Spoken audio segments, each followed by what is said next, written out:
ठीक है, चलिए ध्यान दीजिए।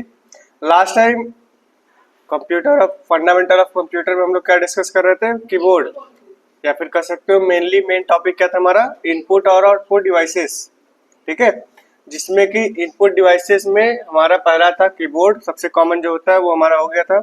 उसी के आगे नेक्स्ट डिवाइस थी हमारी क्या, माउस। माउस देखते हैं तो माउस प्रेजेंट टाइम में आपके पास एक ही चलता है ज्यादातर, जिसको हम बोलते हैं ऑप्टिकल माउस। फिलहाल 3 प्रकार के माउस होते हैं। ठीक है, पहला होता है आपका ऑप्टिकल माउस, या फिर कह सकते हो 3 बटन माउस। ये ऑप्टिकल माउस ये होता है जिसमें आपको इस तरीके से 3 बटन मिल जाते हैं और एक स्क्रॉल मिल जाता है। 3 बटन कौन कौन से, एक राइट बटन जैसे यहाँ बना हुआ है, ये माउस की वायर हो गई, और ये आपका लेफ्ट बटन, और बीच में एक पहिया तरीके से बना होता है जैसे ये है। ठीक है, ये जो माउस है जो हम लोग यूज करते हैं इसको स्क्रॉल माउस करते हैं। ये वाला जो हमारा पोर्शन है हमारा लेफ्ट बटन हो जाता है, ये हमारा राइट बटन हो जाता है, ये हमारा स्क्रॉल हो जाता है। स्क्रॉल के माध्यम से पेज को ऊपर नीचे कर पाते हैं। ठीक है, अब ये माउस है हमारा कौन सा, ऑप्टिकल माउस। जैसे नीचे जाएंगे जो दूसरा आपको मिलता है वो हमारा होता है 2 बटन माउस। ये है आपका 2 बटन माउस। 2 बटन माउस में क्या होता है, इसमें नहीं 2 बटन, ये भी वही है। जब यहाँ जाओगे ये 3 बटन माउस है, यहाँ देखोगे तो तुमको वो नहीं मिलेगा, बताओ क्या, स्क्रॉल व्हील। स्क्रॉल व्हील बार नहीं, स्क्रॉल व्हील आपको नहीं मिलती। अब 3 बटन मिला, 1 2 3, लेफ्ट राइट और बीच में ओके, इस तरीके से। इसी तरीके से नीचे जाएंगे तो यहाँ पर 2 बटन माउस मिल जाएगा, ये 2 बटन माउस है। यहाँ पे कुछ नहीं है, सिर्फ स्क्रॉल को हटा दिया, बीच वाला बटन डाल दिया, क्या बचा, लेफ्ट और राउट बटन मिल गया। ठीक है, लेफ्ट बटन का यूज क्या होता है, किसी भी आइकन को सेलेक्ट करना है, फिर उसको मूव कराने के लिए, जिसको हम कहते हैं ड्रैग एंड ड्रॉप। जबकि राइट वाला क्या होता है, किसी भी पर्टिकुलर आइकन या फाइल फोल्डर पे अगर हम राइट क्लिक करेंगे उससे संबंधित जो प्रॉपर्टीज होंगी वो हमारे सामने खुल जाएंगी। प्रॉपर्टीज यानी उससे संबंधित ऑप्शंस। अगर हम किसी आइकन पे, अगर हम यही इसी इमेज पे राइट क्लिक करेंगे तो क्या होगा, उससे संबंधित ऑप्शन आ गया हमारे पास, किसको हम चेंज करना चाहते हैं, इसको हम कट करना चाहते हैं, कॉपी करना चाहते हैं, या फिर बाकी जो ऑप्शंस दिए उसको हम कर सकते हैं। ठीक, तो इसको अगर हमको सेलेक्ट करना होगा तो हम इस पे लेफ्ट क्लिक करेंगे, इसको हम कहीं ड्रैग कराना होगा तो इसको ड्रैग भी करा सकते हैं इसकी अलाइनमेंट को चेंज करके। ठीक है, कोई समस्या। 3 प्रकार के होते हैं, कौन कौन से, नहीं 2 button mouse, 3 button mouse, optical mouse, ये नाम ध्यान रखिएगा। ठीक है, स्टार्टिंग में जो कीबोर्ड बनते थे पहले बनते थे किसके, लकड़ी के, उसके बाद बनते बनते आपके पास मेटल आया, मेटल के बाद आपके पास क्या आ गया, प्लास्टिक। ठीक है, जो सबसे ज्यादा रिलायबल और सबसे ज्यादा लॉन्ग लास्टिंग होता है। ठीक, इसी तरीके से जब हम आएंगे इस पे हिस्ट्री पे तो क्या हो जाएगा, माउस एक इनपुट डिवाइस है जिसे डगलस सी एंजलबर्ट, ये क्या थे, वैज्ञानिक थे जिन्होंने इसको बनाया था। कब बनाया था, 1977 में। ठीक है, इसमें लेफ्ट बटन, राइट बटन और बीच में एक स्क्रॉल व्हील होता है। तो ये एक कॉमन चीज लिखी हुई है, जबकि पहले ये चीजें नहीं थी, वो डेवलपमेंट होते होते प्रेजेंट टाइम में जो हमारे पास है वो ऑप्टिकल हो गया। जैसे ये भी देखोगे तो तुमको एकदम पूरा नहीं लगेगा, जबकि मॉडर्न आप कीबोर्ड अगर कभी माउस अगर सर्च करोगे इंटरनेट पे तो आपके पास बहुत सारे अलग अलग प्रकार के माउस आ रहे हैं। कहीं कहीं पे आपको देखोगे साइड में ही एक एक्स्ट्रा बटन मिल जाती है, 2 एक्स्ट्रा बटन मिल जाती है, 3 एक्स्ट्रा बटन मिल जाती है। कहीं कहीं यहाँ पे ये स्क्रॉल तो दिया ही हुआ है, यहीं पे आपको कुछ और भी बटन्स मिल जाती हैं जिसको हम बोलते हैं DPI बटन्स।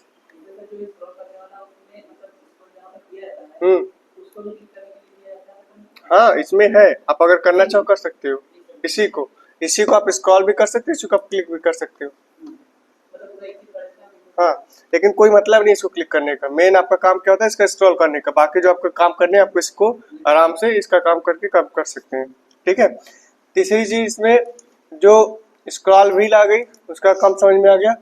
माउस के उपयोग करने से हमें कीबोर्ड के किसी बटन को याद करने की आवश्यकता नहीं होती है। ठीक है, ये लाइन जो लिखा हुआ है इसमें भी हमको एक चीज समझनी है कि ये क्या दिया हुआ है। जैसे अगर हम अभी तक काम कर रहे हैं तो हम आपको क्या बोलते हैं, माउस का यूज ना के बराबर करिए। नोटपैड ओपन करना है तो शॉर्टकट कीबोर्ड से यूज करिए, और उसको ओपन करने में उसको स्क्रीन को आपको बड़ा करना है यानी मैक्सिमाइज करना है, उसको भी आप कीबोर्ड के शॉर्टकट से करिए। उसको आपको छोटा करना है, फॉन्ट चेंज करना है, उसका फॉन्ट बड़ा करना है, छोटा करना है, और बाकी सब चीजें भी हम किससे करेंगे, उसके माउस से सॉरी कीबोर्ड से ही करेंगे। यही बताया जा रहा है ना कि माउस का यूज मत करो। अभी इधर फंडामेंटल में आप लोग 1-2 महीने आपको जो मिले उसको कर लो, उसके बाद जैसे ही आप जाओगे किसमें, विंडोज में, उसके बाद सारे एप्लीकेशन मिलेंगे तो आपको कीबोर्ड का बहुत ज़्यादा यूज़ नहीं होगा, सिर्फ आपको डेटा एंटर करने के लिए उसका यूज़ होगा, जबकि बाकी सारे काम के लिए हम माउस का यूज़ करेंगे। ठीक है, इसी तरीके से बस माउस के पॉइंटर इसको स्क्रीन पर किसी नियत स्थान पर क्लिक करता होता है, इसे पॉइंटिंग डिवाइस भी कहते हैं। ठीक है, यानी माउस को हम क्या कहते हैं, पॉइंटिंग डिवाइस। ये आपका जो दिख रहा है जिसमें हम ये ड्रैग कर रहे हैं, ये जो एरो बन रहा है इसको हम क्या बोलते हैं, माउस पॉइंटर। ठीक है, और ये जो ब्लिंक कर रहा है इसको हम क्या बोलेंगे, कर्सर, कर्सर या इंसर्शन पॉइंट।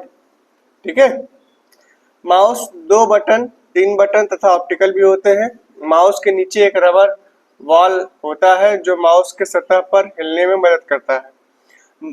बॉल के घूमने से स्क्रीन ऊपर माउस पॉइंटर की दिशा में परिवर्तन होता है। माउस के नीचे एक स्लेट आकार की वस्तु होती है जिसे हम माउस पैड कहते हैं। ठीक है, यहाँ पे माउस पैड देखें, नहीं है, क्या लगाया गया है, हाँ वहाँ पे साइबर की ही उसको ब्रांडिंग काट करके उसको सेट कर दिया गया, माउस पॉइंट की जगह आप क्या करो, उसी का यूज करो। ठीक, इसी तरीके से माउस के मुख्यतः 4 काम होते हैं, कौन कौन से, क्लिक या लेफ्ट क्लिक। तो क्लिक या लेफ्ट क्लिक यानी ये जो हम माउस का एक जगह लेफ्ट बटन को एक बार अगर प्रेस करेंगे तो हमारा क्या हो जाएगा, क्लिक हो जाएगा। लेफ्ट क्लिक भी शिफ्ट करेंगे, क्लिक भी शिफ्ट करेंगे। जैसे यहाँ से हम आ गए, इसको मिनिमाइज हम कर लेते हैं।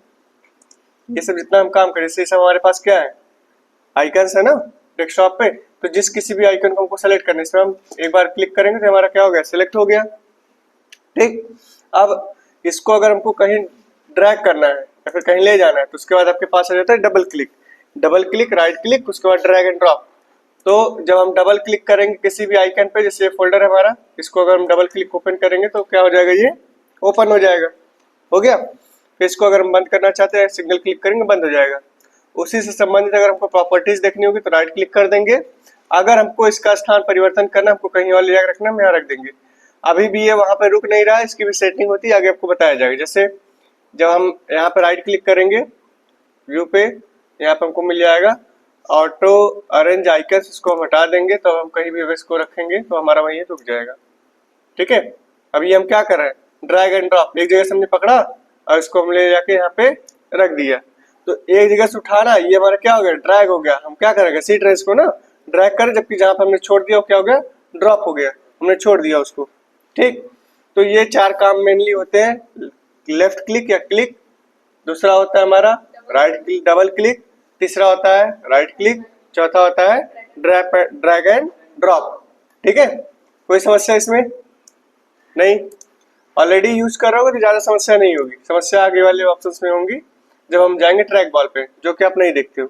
तो ट्रैक बॉल अगर देखेंगे तो ट्रैक वो भी एक प्रकार का माउस की तरह पॉइंटिंग डिवाइस होता है, लेकिन इसको नॉर्मली हम नहीं यूज करते, इसको यूज करते हैं या तो आपके पास कौन, कैड या कैम में 2 वर्ड लिखवाए थे ना, इसको खोज के आए थे, एक था कंप्यूटर एडेड डिजाइन और दूसरा था कंप्यूटर एडेड मैन्युफैक्चरिंग।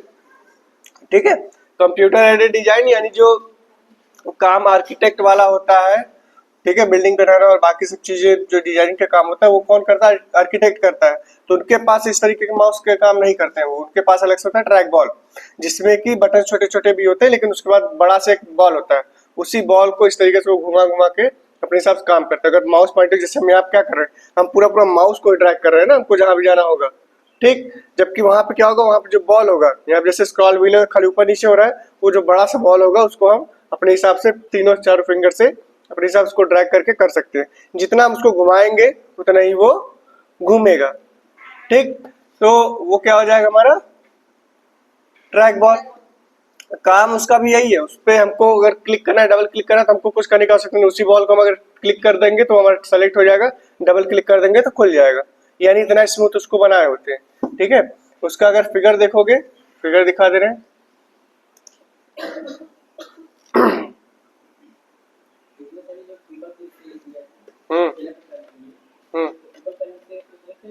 हाँ, किसी भी लाइन या पैराग्राफ को अगर सेलेक्ट करना चाहते हो आप तो कर सकते हो। जैसे देखो ट्रैक बॉल दिया हुआ ना,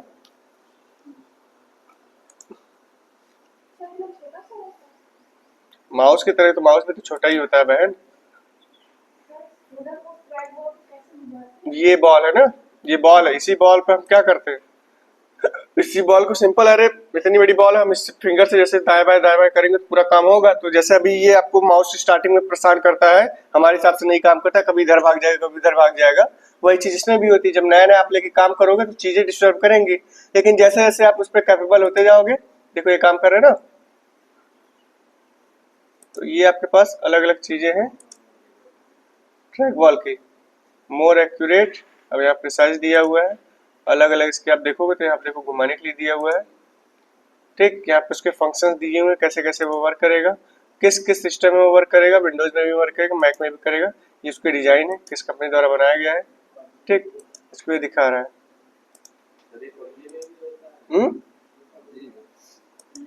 अब वो सब पे ना जाओ, ज्यादा अच्छा है, वहाँ पे माउस ही बहुत है, पर्याप्त है। यहाँ पे काम करने की बात है, कैड और कैम दो सेक्टर इसमें डिफाइन कर दिया ना, यानी आर्किटेक्चर और मैन्युफैक्चरिंग से संबंधित अगर हम कोई काम करेंगे तो वो सबके लिए हमको इसका यूज करना पड़ेगा। काम करने के लिए वहाँ पे भी आप उसका यूज कर सकते हो, माउस का भी, लेकिन जो चीजें उसमें चाहिए, जैसे इसमें देखो 4 तरीके का अलग अलग दिखा रहा है ना, तो आप देखोगे 2 जो बने हुए उसमें बटन्स भी हैं, यहाँ पे भी देखोगे 4 क्या है, बटन्स है, अलग अलग काम के लिए। इसी तरीके से भी क्या है, 2 बटन्स है, इसमें भी क्या है, 2 बटन्स है, यहाँ पे 4 बटन्स दिए हुए हैं, और यहाँ पे भी देखोगे तो 1 2 3 4। ठीक है, पूरा बड़ा सा है।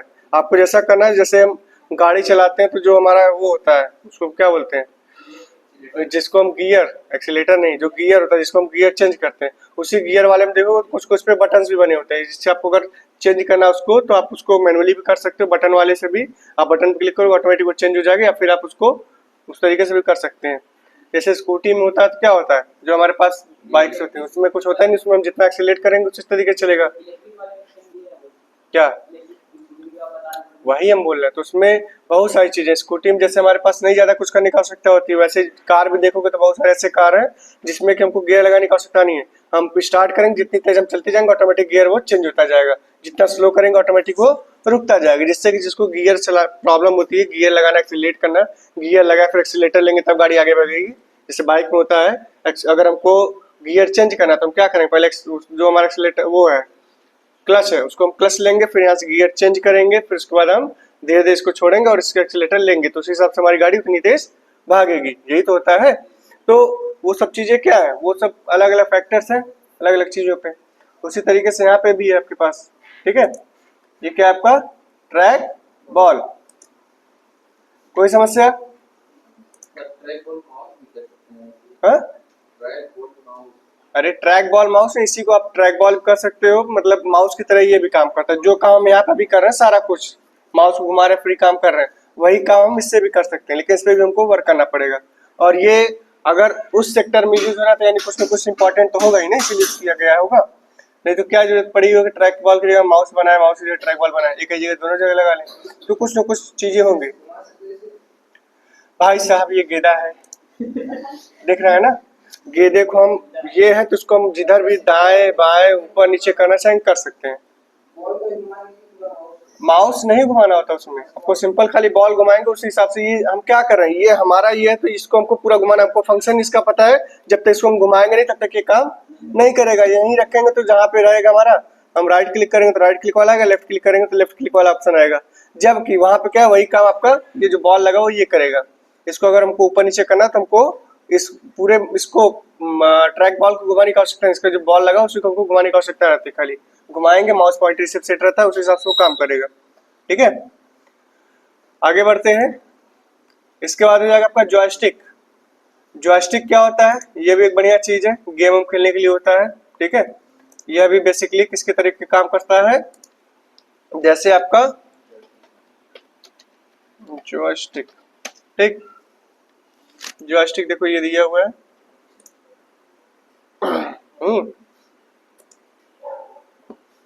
पुराने वाले हैं, नए वाले ये सब है आपके पास। ये है ना, देखो इस पे हैंडल लगा हुआ है पूरा गियर के तरीके से। ठीक, अब इसमें देखोगे अलग अलग पूरा फंक्शन दिया हुआ है, गेम के हिसाब से एडजस्ट करने के लिए पूरा ड्राइविंग, अगर ड्राइविंग कार वाली रेसिंग वाला करेंगे तो उसके लिए हो जाएगा, अलग अलग बटन्स दिए हुए हैं अलग अलग काम के लिए, प्रिसाइज, स्पीड और बाकी सब। इसी तरीके से इसका फंक्शन और देखोगे तो अलग अलग बताया हुआ है किसके लिए है, डायरेक्शन के लिए यहाँ दिया हुआ है। ठीक है, डायरेक्शन कंट्रोल, उसी तरीके डायरेक्शन कंट्रोल यानी उसको हम पकड़ेंगे जिधर हम ले जाएंगे, लेफ्ट ले जाएंगे तो लेफ्ट जाएगा, राइट ले जाएंगे राइट जाएगा, आगे ले जाएंगे तो आगे जाएगा, पीछे जाएंगे तो पीछे आएगा। जैसे हम ड्राइविंग करते हैं वही वाला जो हमने बोला एक्सीलेटर, तो वहाँ पे देखोगे बहुत सारे कार और उस तरीके से करोगे तो आप उस तरीके से भी हैंडल कर सकते हैं। जैसे प्लेन वलेन में दिखाता है, प्लेन में दिखाता होगा ना, उड़ने के लिए या तो ऐसे पकड़ कर खींचेंगे तब उड़ेगा, या तो एक होता है हम उसको ऐसे पकड़ते हैं, पकड़ उसको हम अपने हिसाब से आगे पीछे करेंगे, दाएं बाएं करेंगे, उस हिसाब से वो मूव करता है फाइटर जेट्स में। ठीक, तो उसी तरीके से यहाँ पे भी है। ये आपके पास पूरा बना हुआ गेमिंग एक्सपीरियंस के लिए 8 way head switch, rapid fire trigger, twist under control, rubber rudder control, 12 program modes. ठीक है, बटन्स अलग अलग दिया हुआ है, देखो टॉगलेट कंट्रोल। अब इस सब में ज्यादा मत पूछना हमसे सर जी ये कैसे होता है। ये आपके पास बना हुआ जॉयस्टिक अलग अलग है, ठीक है, ये तो मान लो एक प्रकार है। इसी तरीके से देखोगे जैसे अगर हमको क्रिकेट गेम खेलना है या फिर टेबल टेनिस खेलना है या फिर टेनिस खेलना है, तो उसके लिए हमको इसकी आवश्यकता नहीं है। उसके लिए हमारे पास बहुत सारे अलग अलग आते हैं, आप उसको इस तरीके से खाली, जैसे हमारा मार्कर है, ये मार्कर है, इसी साइज के आते हैं। इसको आप इस तरीके से लोगे, आप यही पकड़ लिए, यहाँ पे एक लाइट जलेगी, सेंसर होगा, वो कनेक्ट होगा आपके किससे, आपके टीवी से, कंप्यूटर से। आप इसी से अगर क्रिकेट खेलना है इसको पकड़ेंगे, आप अपना बैटिंग करेंगे, बैटिंग कर सकते हैं। इसी से आपको अगर बॉलिंग करनी तो आप बॉलिंग भी कर सकते हो, ठीक है। और टेबल टेनिस करना है तो आपको टेनिस खेलना है, टेनिस भी खेल सकते हो। आपको बैडमिंटन खेलना है, बैडमिंटन चीज करोगे। यानी सामने वाले जो कंप्यूटराइज पर्सन होगा उधर से फिरेगा, हम उधर से देखेंगे, हम अपने हिसाब से इधर सेट करेंगे, जिस हिसाब से हम रिफ्लेक्ट करेंगे उस हिसाब से वहां पे हमारा गेम प्ले होगा। क्लियर। अब देखना अगर वो वाला भी तो देख लो, ये सब अलग अलग बने हुए हैं जिसको आप कर सकते हैं।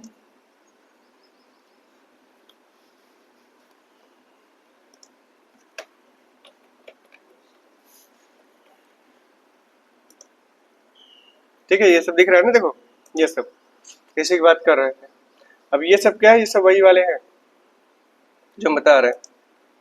इन सब में क्या सेंसर है ना, आपको जैसा भी चाहिए यहाँ देखो लगा हुआ लाइट, इसके बाद यहाँ पकड़ने के लिए हैंडल हो गया, अपने हिसाब से आप इसको मोड को, गेम को सारा एडजस्ट कर सकते हो।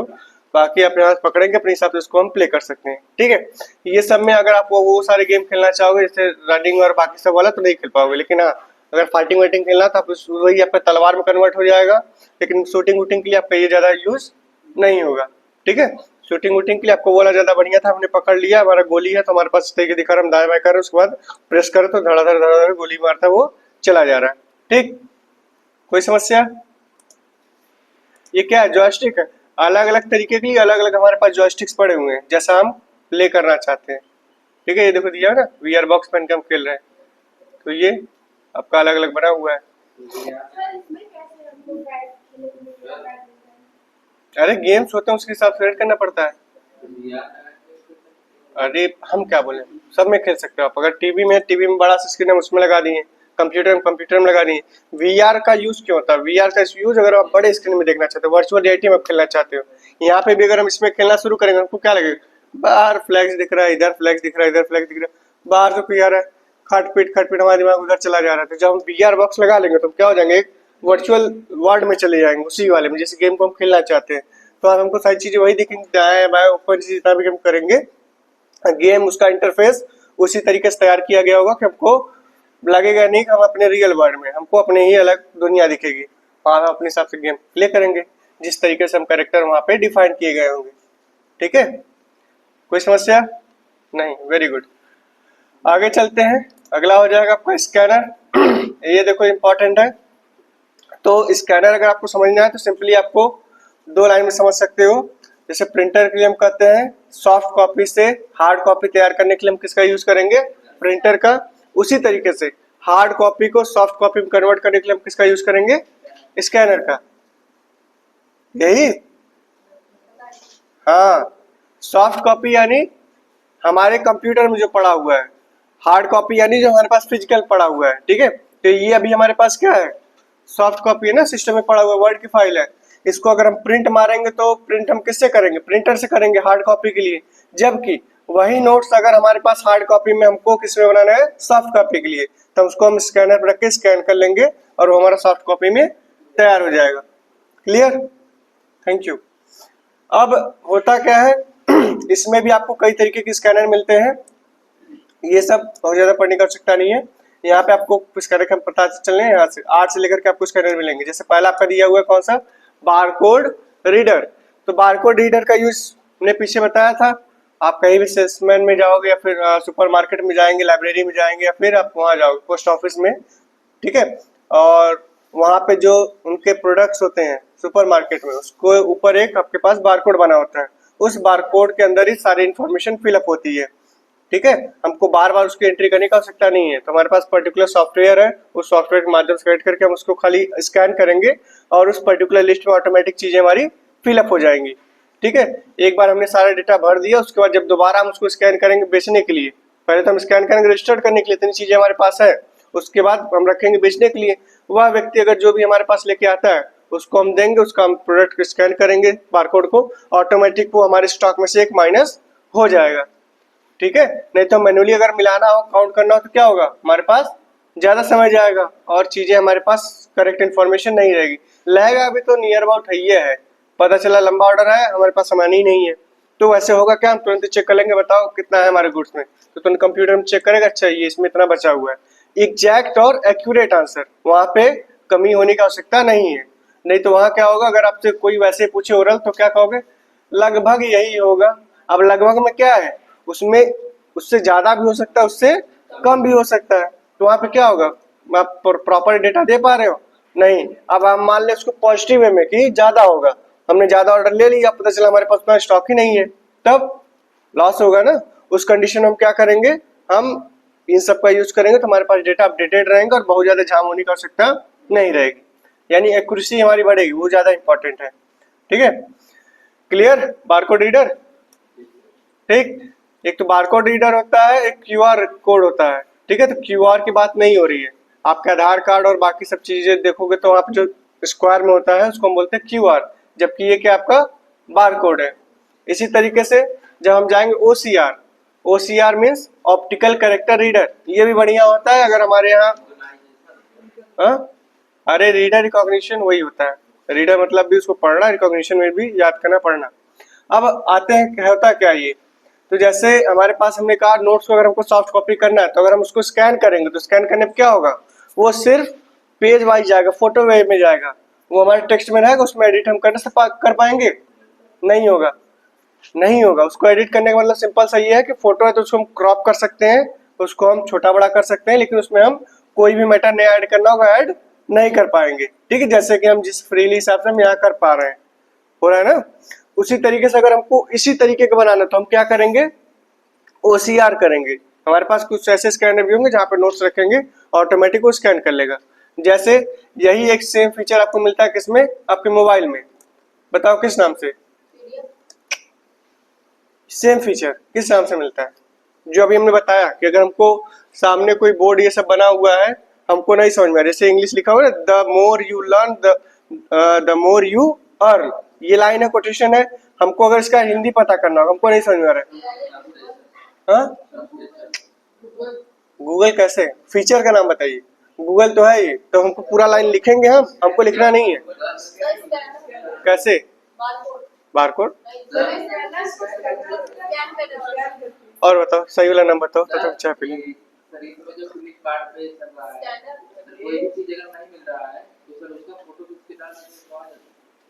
उस फीचर को क्या बोलते हैं,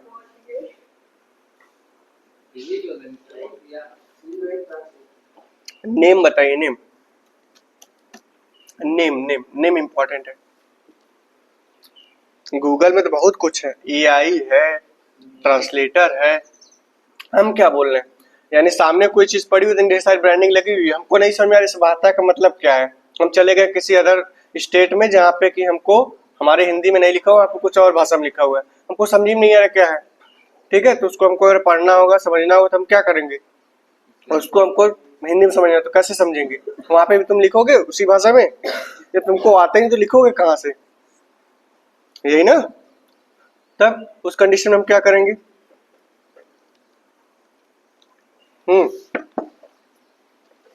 उस कंडीशन में आपके मोबाइल में एक फीचर होता है जिसको हम बोलते हैं कौन सा लेंस, गूगल लेंस।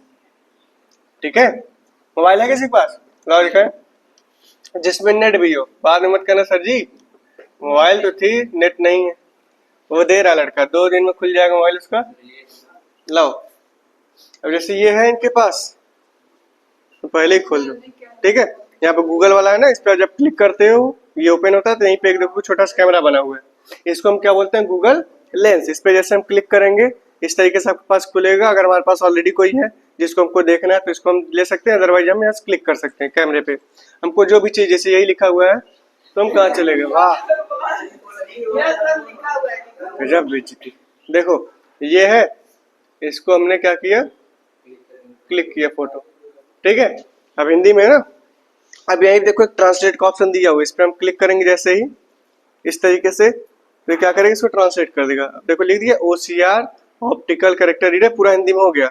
हमको कोई समस्या है नहीं है। इसी तरीके से अगर हमको इसको समझना हो, हमको ये लाइन नहीं समझ में आ रही तो इसको भी देखो ये ऑलरेडी ट्रांसलेट करने लगा, दिख रहा है,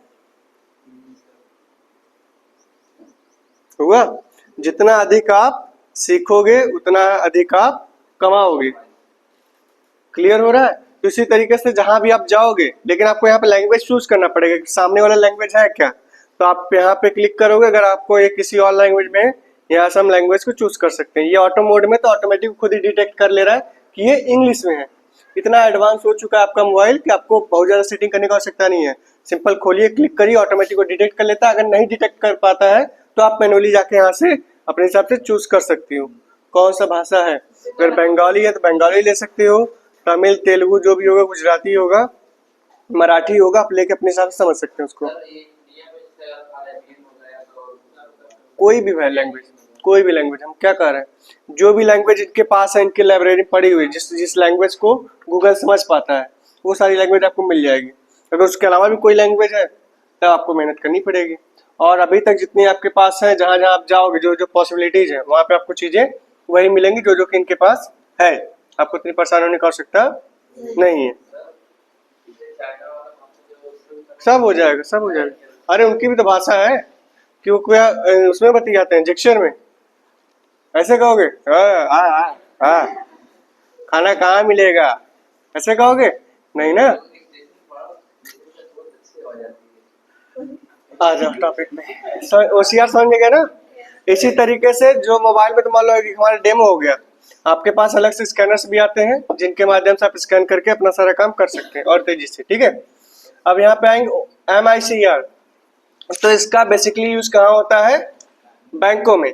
अब यहाँ जैसे हम देखेंगे तो MICR एंटर करेंगे, आ जाएगा प्रिंटर, नहीं स्कैनर ना, ठीक है। ये देखो MICR स्कैनर्स हैं। अब ये क्या करते हैं, ये चेक्स को स्कैन करते हैं। चेक्स को स्कैन करने का मतलब उसके अंदर जो आपके पास क्या पड़े हुए हैं, यानी हर चेक पे एक पर्टिकुलर नंबर पड़ा हुआ है। इतना लो क्वालिटी,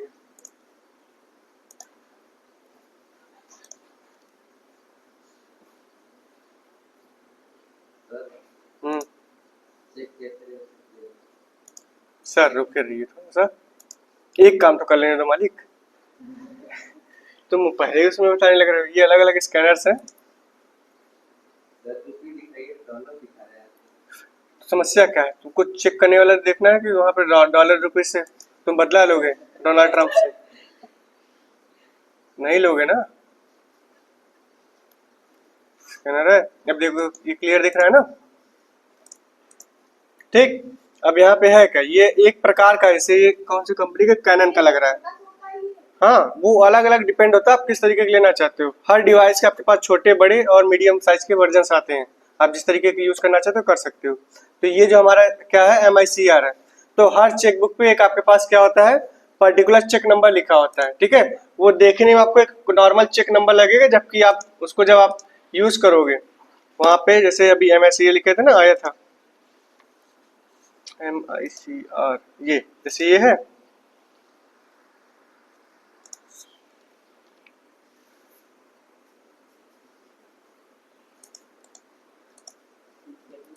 ठीक है, ये दिख रहा है।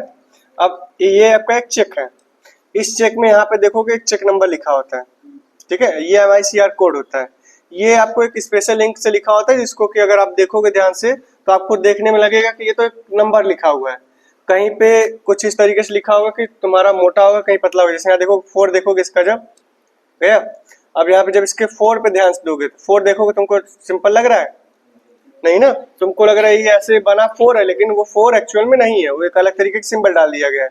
तो इसी तरीके से अलग अलग आपके पास कोड्स बने रहते हैं MICR का, इसी को स्कैन करता है वो। जैसे इसको स्कैन करेगा तो जिसमें जो इसके अंतर्गत पर्टिकुलर आपके पास कोड डाला होगा वो उसको रीड कर लेगा, उसको अपने सिस्टम पे मैच कर लेगा कि इस कोड से संबंधित यह चेक सही है या फिर नहीं है।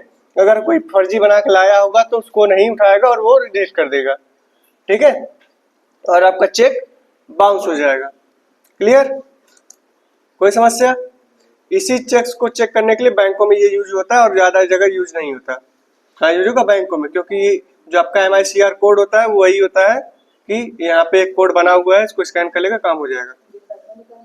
नहीं, ये सिर्फ चेक करने के लिए। आपने जैसे आपके पास अकाउंट है आपके बैंक में, आपने चेक काट के दिया किसी व्यक्ति को, ठीक है, चेक काट के दिया, वो लेके गया, अब उसको गया बजाने, आपने पता चला फर्जी कुछ बना के रखा, अपना चेक दे दिया उसको, वो जाके चेक करेगा तो चेक को ऐसे ही बिना कुछ किए नहीं दे देंगे कि चलो ठीक है बढ़िया है, लो पैसे लेके चले जाओ।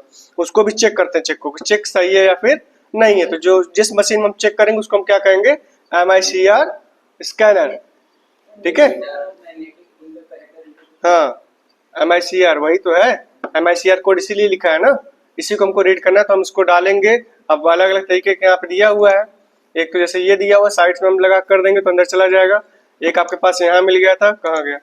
एक आपका ये मिला हुआ है जो कि इस तरीके से घुमाएगा तो पूरा घूम के आएगा, हम चेक डालेंगे धीरे धीरे करेगा, फिर इस तरीके से घूम के वो चला आएगा। उसी तरीके से जब हम यहाँ जाएंगे हमारे पास, तो यहाँ पे ये दिया हुआ कि आप पूरा डालिए, अंदर लेगा, उसको स्कैन करके बाहर देगा, जैसे पासबुक प्रिंट करता है, पासबुक डालते हैं अंदर लेता है, फिर उसको कुछ कुछ कुछ करेगा, निकल जाएगा। तो ये भाई साहब बहन जी, ये स्कैनर बना इसीलिए तो है, वो खुद ही बताएगा, अगर नहीं वो रिजेक्ट कर देगा या फिर कुछ ना कुछ एरर मैसेज आएगा आपके सिस्टम में। ये ऐसा थोड़ी कैसे डाले तो उसका आउटपुट आपको कहाँ दिखेगा? तो वही तो हो रहा है, चाहे वो बारकोड ले चाहे नॉर्मल स्कैनर ले, उसका कहीं ना कहीं आउटपुट तो दिखेगा हमको। तो जिस सॉफ्टवेयर पे ये वर्क कर रहा होगा उसका कहाँ खुला होगा? मॉनिटर तो खुला होगा ना। अगर रिजेक्ट करेगा उसका मैसेज आ जाएगा कि ये चेक हमारा गड़बड़ है, सही हुआ तो टिक मार के आगे बढ़ जाएगा, आगे बढ़ के पेमेंट करके खत्म करिए, ठीक है। दो तरह से इनपुट डिवाइस ही है, इनपुट डिवाइस ही है ये। हम कब बोले? ये तो इनपुट डिवाइस में ही पढ़ रहे हो आप ना, इतना कंफ्यूजन कहाँ से हो जाती है? आगे बढ़िए। OMR क्या कैसे बनवाते हैं? मतलब अरे आप बैंक में जाओगे, अकाउंट खुलवाओगे तो बैंक वाले जबरदस्ती आपको देंगे चेक, पहले चेक देंगे, पासबुक देंगे, डेबिट कार्ड देंगे, ये 3 चीजें तो आपको देंगे ही देंगे। तो जाके एप्लीकेशन दो, मिल जाएगा, उसमें क्या समस्या है? आप जाओगे वहां कहोगे हमको चेकबुक चाहिए, उसका एक फॉर्म देंगे, फॉर्म भरोगे, आपके पास 1 हफ्ते में 15 दिन में जो उनका प्रोसीजर होगा उस टाइम में आपके पास आ जाएगा घर पे। वो डिपेंड करता है आप कैसा ले रहे हो, आप 10 पेज का ले रहे हो, 50 पेज का ले रहे हो, 100 पेज का ले रहे हो। जितना मोटा लोगे, एक तो कॉम्प्लीमेंट्री होता है फ्री में ही जो आपको मिल जाता है, उसके अलावा अगर बढ़ा के लोगे कि आपको बहुत ज्यादा चेक यूज करना पड़ता है। आपका 10 चेक हमने लिया तो 5 दिन में ही खत्म हो जाएगा, 1 महीने के लिए हमको कम से कम 50 चेक चाहिए, उस हिसाब से आपको पे करना पड़ेगा, ठीक है। जैसे डेबिट कार्ड के लिए मंथली पेमेंट एनुअली पेमेंट करते हैं ना, 200, 250, 150, उसी तरीके से हमको इसमें भी पेमेंट करना पड़ेगा एनुअली या फिर मंथली, आप जितना चेक करवाओगे। क्लियर?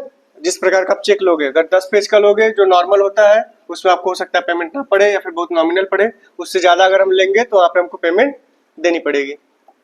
बताइए, कोई समस्या नहीं। वो बैंक में जाओगे, वो बैंक वाले आपको वैसे पूछ के देंगे, कहेंगे चेकबुक नहीं लिए क्या? कहेंगे लीजिए, तुरंत ही लीजिए, पहले आपको हो सकता है तुरंत ही दे दे, एप्लीकेशन देने की आवश्यकता नहीं है। कहोगे सर हमको चेकबुक दीजिए, कहेंगे कितने पेज का चाहिए, ठीक है। आप कहोगे अभी तो हमको बहुत ज्यादा यूज नहीं करना, लेकिन अभी हमको यूज करना है तो 10-15 भी पेज रहेगा चलेगा, कहेंगे ये लीजिए 10 वाला, पतला सर एकदम रहेगा, उसमें बहुत कम 10-15 पेज रहेंगे और वो पीला कलर का रहेगा, वो डिपेंड करता है किस बैंक का है, आपको दे देंगे, वहां पे आप चीजें डालते जाएंगे, आपको होता जाएगा, ठीक है। तुरंत ही आपको दे देंगे, उसमें ज्यादा समय नहीं लगेगा।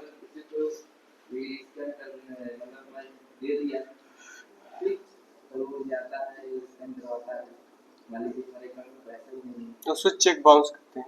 आगे पढ़ोगे तुम, जब अकाउंटिंग तुमको पढ़ाएंगे तो उसमें डिटेल में पढ़ाएंगे तुमको चेक क्या होता है, कितने प्रकार के चेक होते हैं, ब्रेड चेक कौन सा होता है, ठीक है। उसमें हम उसमें बताएंगे भी कैसे हमको कौन सा चेक खुद आप ले सकते हो, कौन सा चेक के लिए आपको बैंक में लगाना पड़ेगा, कौन सा चेक से आपको कैसे पैसा मिलेगा, कौन सा चेक आपको अपने कंपनी वाले अकाउंट में लगाना होता है, तो सब डिटेल में पढ़ाएंगे। अभी खाली इतना समझिए कि ये सब क्या है, ये सब स्कैनर्स है, उन सब चीजों को स्कैन करके आपको बताने के लिए। अभी हमारा टॉपिक क्या है, स्कैनर है ना, बताइए।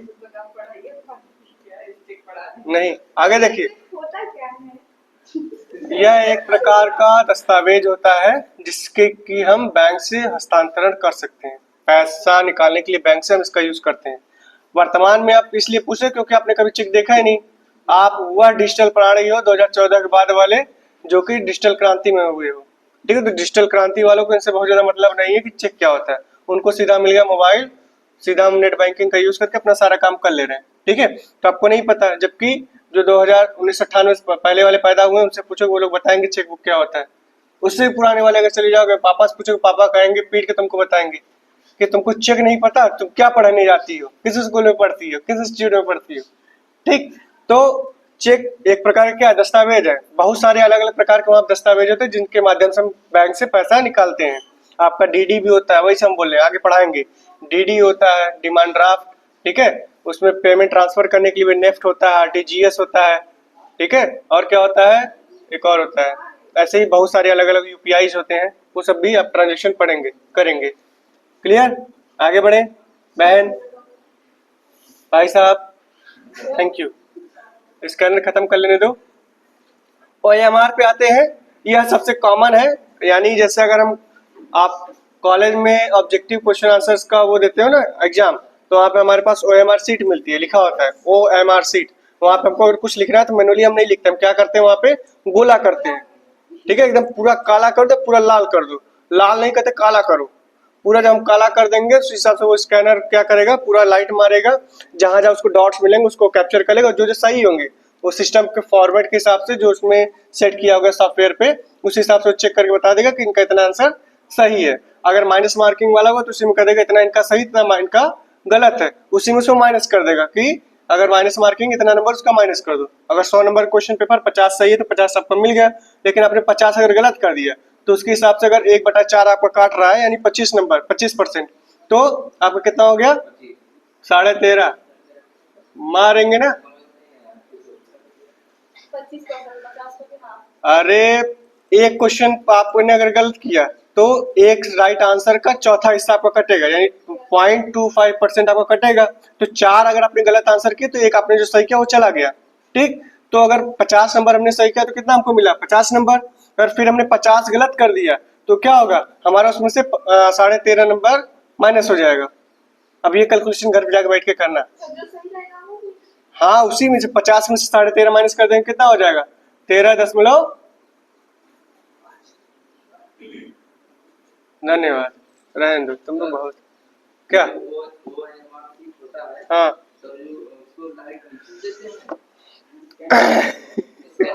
पहले को हम दिखा रहे हैं, तुम भी क्या याद करोगे। OMR स्कैनर,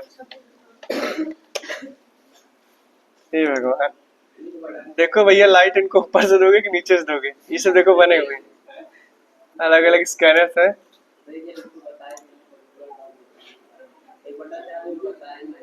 ठीक है, ये 4 पे है, देखो ये आपका है, एक तरफ सेट डाल है, उसको पूरा स्कैन करते हुए चला रहा है। तो नॉर्मल स्कैनर में पूरा हमारा जाता है अंदर ना, उसको हम स्कैन करते पूरा दिखता नहीं। यहाँ पे एक तरफ डालते जाएंगे, स्कैन करते हुए आगे फेंकता जाएगा। मेन वो लाइटिंग वाला वही मोड होता है, लाइट मारेंगे उसमें जो ब्लैक डॉट देखेंगे उस हिसाब से वो कैप्चर कर लेगा।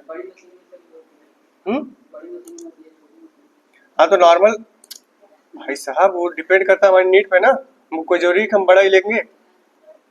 कुछ कुछ स्कैनर आपको छोटा ही आएंगे, वहाँ पे आपको बड़े लेने की आवश्यकता नहीं है। क्लियर, ये सब क्या है, इसको वर्किंग सिस्टम देखना होगा तो आप यहाँ देखो दिया हो बड़ा वाला OMR स्कैनर। तो इसको हम प्ले करेंगे, ऐड पहले दिखाएंगे तुमको, इसीलिए हम नहीं खोलते हैं। इतने गरीब लोग हैं ये सब, स्किप 2 ऐड दिखाएंगे ना। ये देखो दिया हुआ है, ये बड़ा वाला है, थोड़ा सा ज्यादा नहीं, देखो कितनी तेज स्कैन कर रहा है।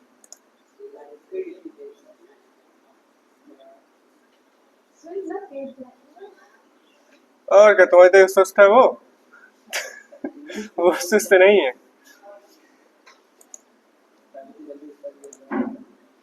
देख रहे हो, स्कैन कर रहा है।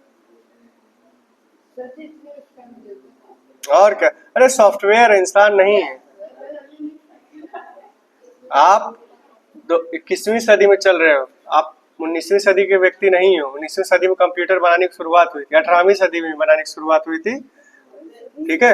20वीं के बाद 21वीं सदी में हो आप, सॉरी 19वीं सदी में बनाने की शुरुआत हुई थी, 20वीं में आपने प्राप्त कर लिया था, 21वीं सदी में आप जी रहे हो, ठीक है। हाँ, जब 2021 की जगह 2101 आ जाएगा,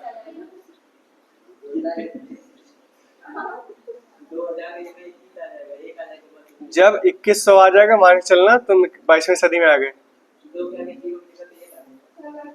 ठीक। आगे देखो, क्लियर है ये एमआरसी? आगे देखो, आगे देखो, आगे देखो, फालतू टैग। ये देखो किम्बॉल टैग रीडर, इन लोग को समझे भी नहीं आता मोबाइल सीट कैसे भरे। तो अच्छा, वो यूट्यूब का वीडियो टाइटल देख रहा था। हाँ, वो तो जब जिस तरीके से टॉपिक संबंधित खोजोगे उससे संबंधित वीडियो आपको दिखेंगे। जल्दी करो, टाइम ओवर हो रहा है। किम्बॉल टैग रीडर ये क्या होता है? हम जब सुपरमार्केट में जाते, जो हमने कहा कि जिसको वो क्या करता है, बारकोड स्कैन करता है ना, उसी को हम क्या बोलते हैं? टैग रीडर बोलते हैं, किम्बॉल टैग रीडर बोलते हैं।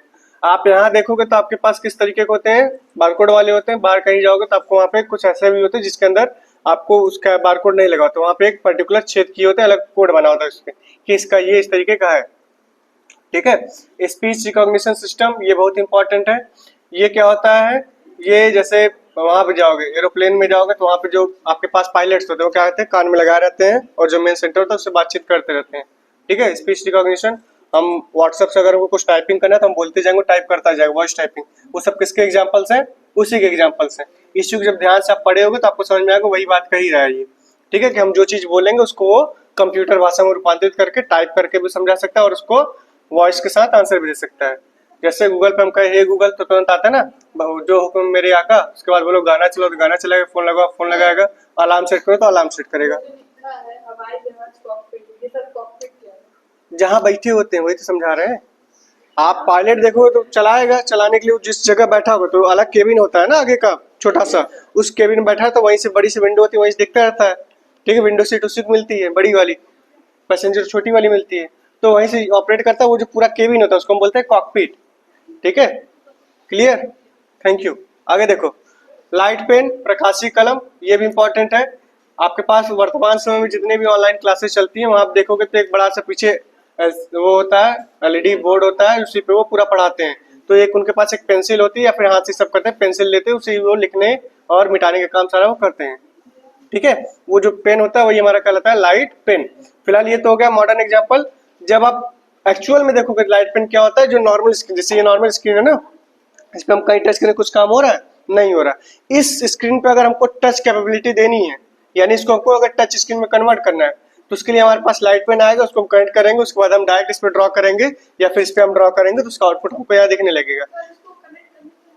हाँ, जैसे हम कनेक्ट करके मोबाइल से डेटा भेज लेते हैं, गाना बजा लेते हैं, स्पीकर लगा के कर लेते हैं, स्कैनर कर लेते हैं, प्रिंट कर लेते हैं, उसी तरीके से वो भी आपका होने लगेगा। यानी नॉर्मल स्क्रीन हमारी किस में कन्वर्ट हो जाएगी? टच स्क्रीन में, ठीक है। आगे आ गया touch screen. Touch screen clear ही हो गया। टच स्क्रीन आपका ये दोनों में आ जाता है, जो इनपुट और आउटपुट दोनों रूप में काम करता है। यहाँ पे हमको बहुत ज्यादा ना तो कीबोर्ड की आवश्यकता है ना तो माउस की आवश्यकता है, हमको सारा काम टच करके हो जाना है। अगर हमको टाइप भी करा तो टच पे ही हमको टाइप पैड मिलता है, हम उसको टाइप करके अपना काम कर लेते हैं, ठीक है। तो ये आपका यहाँ कंप्लीट हो गया इनपुट डिवाइसेस। हम लोग नेक्स्ट टर्न पे मिलेंगे तो बात करेंगे आउटपुट डिवाइसेस की। हाँ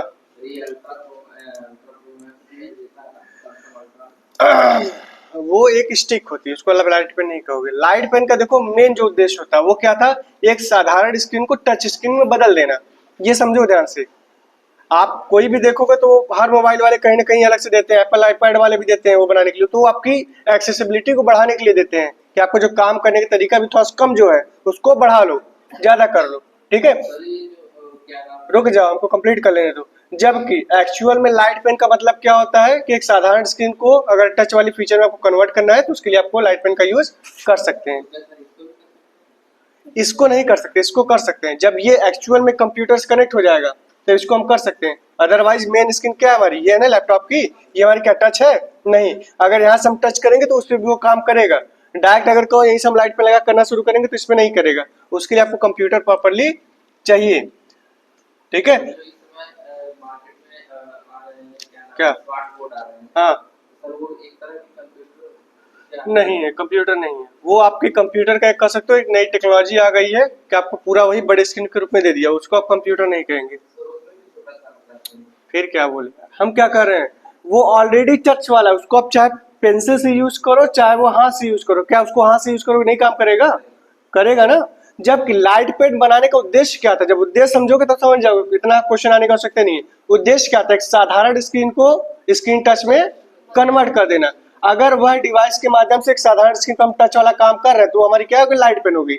अदरवाइज ऑलरेडी वो टच है तो वो हमारे लिए क्या है, सिर्फ एक्सेसिबिलिटी को बढ़ाने के लिए एक तरीका है, वो स्टिक दिया हुआ है जिससे कि हम काम कर सकते हैं।